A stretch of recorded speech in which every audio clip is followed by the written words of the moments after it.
Yeah, so he just announced his resignation from Liberal leadership and then subsequently prime ministership once there is a new Liberal leader in a process that he will say months ahead. So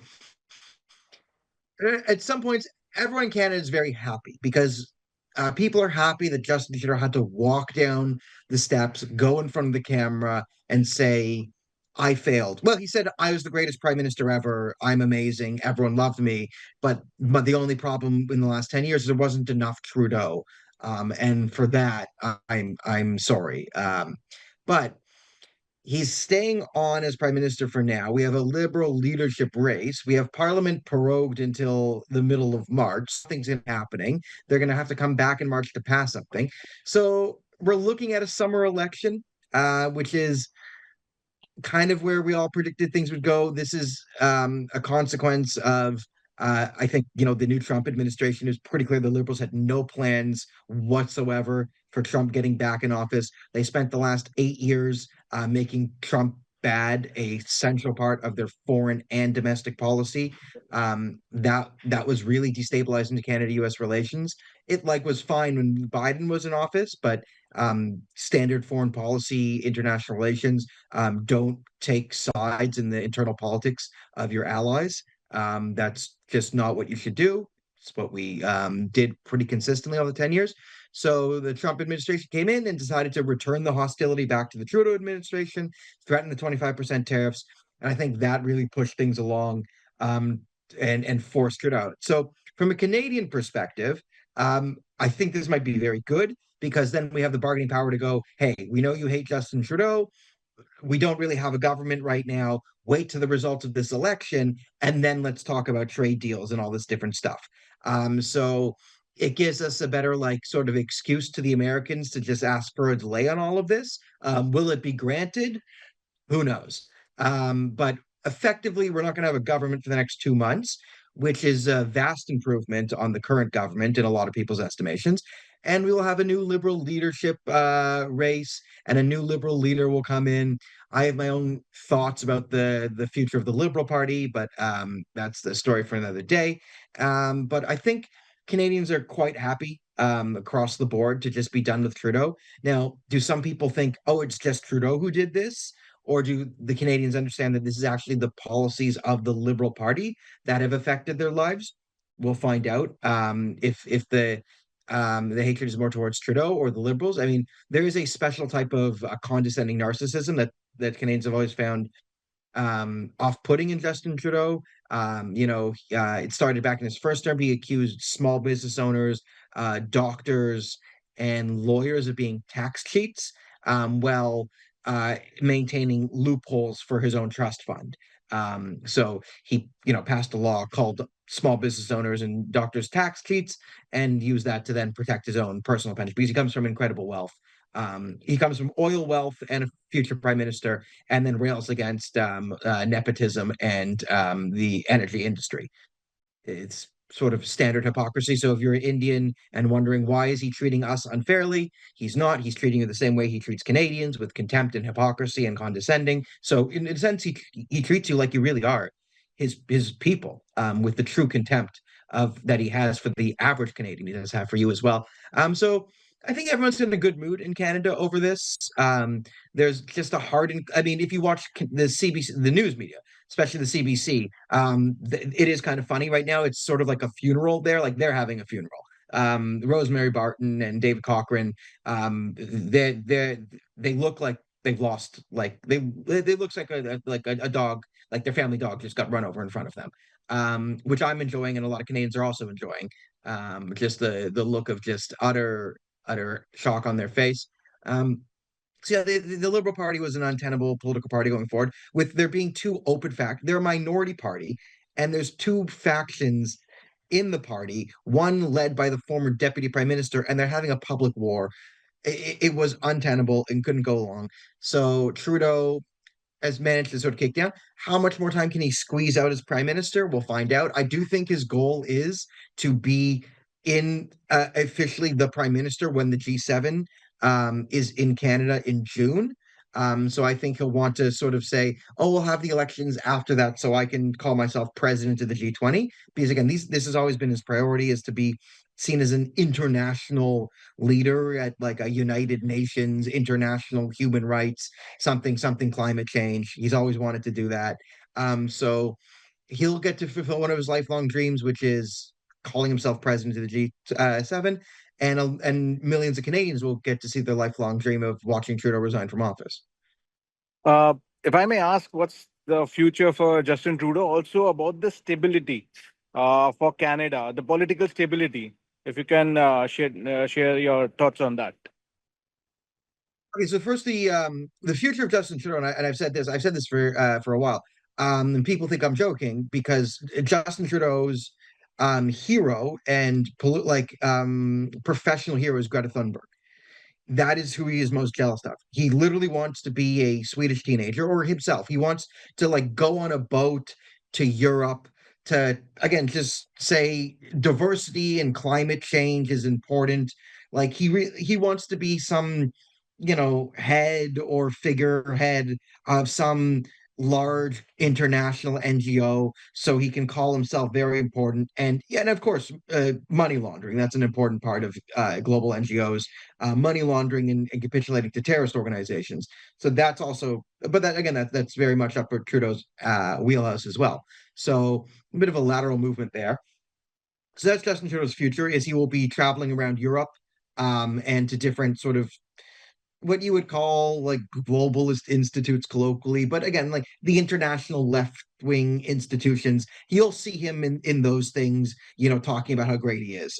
That's always been his ambition, and I think none of that has changed. Which again, I think that's why he'll be prime minister in June, so he can call himself president of the G20, which he seems to love doing. Um, Now, the future of the stability of Canada, I think Canada will get after an election. Canada gets a lot more stable because Canada will have a strong conservative majority. So the conservatives see which will have a much better future with brighter future than Americans. And Canada going forward is really good because we have tons of energy, we have tons of resources. There's no reason for economic catastrophe in Canada. There's really no reason. All our problems are self-inflicted, and the person who inflicted them is Justin Trudeau. And for the first time, with the Keystone Pipeline, these energy pipelines, we've always had, when Stephen Harper was prime minister and we had a pro Canada, pro energy prime minister, Barack Obama was prime minister, so was president of the United States, and stalled all energy developments from Canada to the US because oil from Canada and the United States is bad for the environment, but oil from Saudi Arabia is good for the environment, right? Go figure that one. So with a Donald Trump and Pierre Poilievre both being pro business, pro resource, pro Canada, pro America leaders, I think you'll have. I think they'll get the pipeline. Keystone Pipeline will get built. There'll be development, and Canada will finally be able to get resources to market. We have tons of LNG. The Japanese and the Europeans wanted to buy our energy. We're begging to buy our energy, and Trudeau shut them down, saying there's no business case for to sell energy to market. And that was literally his response to people offering us billions of dollars in exchange for our resources. And there isn't really a business case because, as you know, all competent businessmen will tell you what you don't want to do in a business is exchange money for services or products. That's not what you do in business. That's clearly not how businesses work. And businesses instead are grown from the heart outwards. I am joking, but this is also parodying verbatim Justin Trudeau's rhetoric circa 2015. So this madness will stop. The immigration numbers will come down. We'll probably, we'll go back to legal immigration. People will have to prove that they're not a terrorist and not a fraudster and actually can speak the language before they get in, like it was 10 years ago. I think we'll have like a bit of standards again, and hopefully we'll stop funding international terrorist syndicates. That would be nice. I would like that. Or and all that. So I think Canada. I mean, Canada's going to be a bit rocky until Trudeau's out of office because he's going to squeeze everything out of this. but a summer election is better than a fall election. And with a conservative party in Canada and a Republican party in the United States linking up, those pipelines that have been stalled for 20 years by different left-wing leaderships will be most likely um, driven through, and Canadian resources will get to market, and then billions of dollars will start to flow into the country. And once Canadians have jobs and money and wealth, a lot of the problems in the country will dissipate. I mean, it doesn't solve everything, but a rich country and a functioning, rich, wealthy country with problems is better than a incompetent, struggling, poor country with problems. It's easier to fix your problems if you have resources going to market at a high rate. This brings me to the final question. What does this resignation mean to India-Canada relationship? Your take. I think it's really good because in my limited travels here in India for a few days, I've been asking people about Justin Trudeau and Jagmeet Singh and Canada in general out of that. And the general Indian vibe I get from a lot of people is they have no problem with Canada. They like Canada. They know we're nice people and all this and that. But when Trudeau and Jagmeet Singh come up, then Indians turn into me and start ranting. So I'm pretty confident that under a conservative government, it would improve. And you could say, oh, there are some Khalistanis in the conservative government, and no problem, party is perfect. And a lot of the Khalistanis in the conservative party are just due to ignorance. The Khalistan issue is not understood nearly as much in Canada. However, the Khalistanis do act as a proxy of the Muslim Brotherhood. And the Muslim Brotherhood has been sort of activated since October 7th on they've all come out of the woodwork and done the sort of they're railing against Israel and Jews and burning down synagogues and whatever.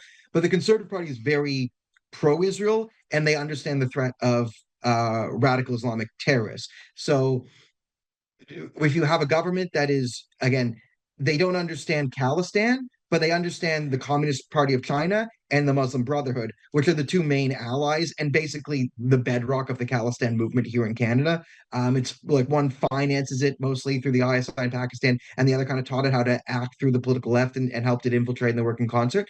So with those factions, right, being the CCP and the Muslim Brotherhood losing significant influence in our politics, even though there are some Khalistanis who are trying to get to the Conservative Party and foreign interference is a problem, they will find far less fertile ground to operate under a conservative government. And it's not because the conservative government is like stridently against Canada. Again, it's Canada. It's me and like 10 other people who understand this issue who aren't from India.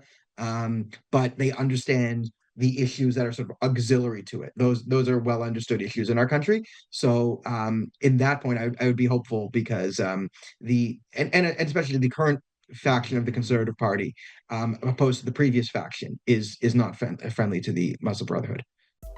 Subscribe to Midday India. Get direct notifications on all our videos by clicking on the bell icon.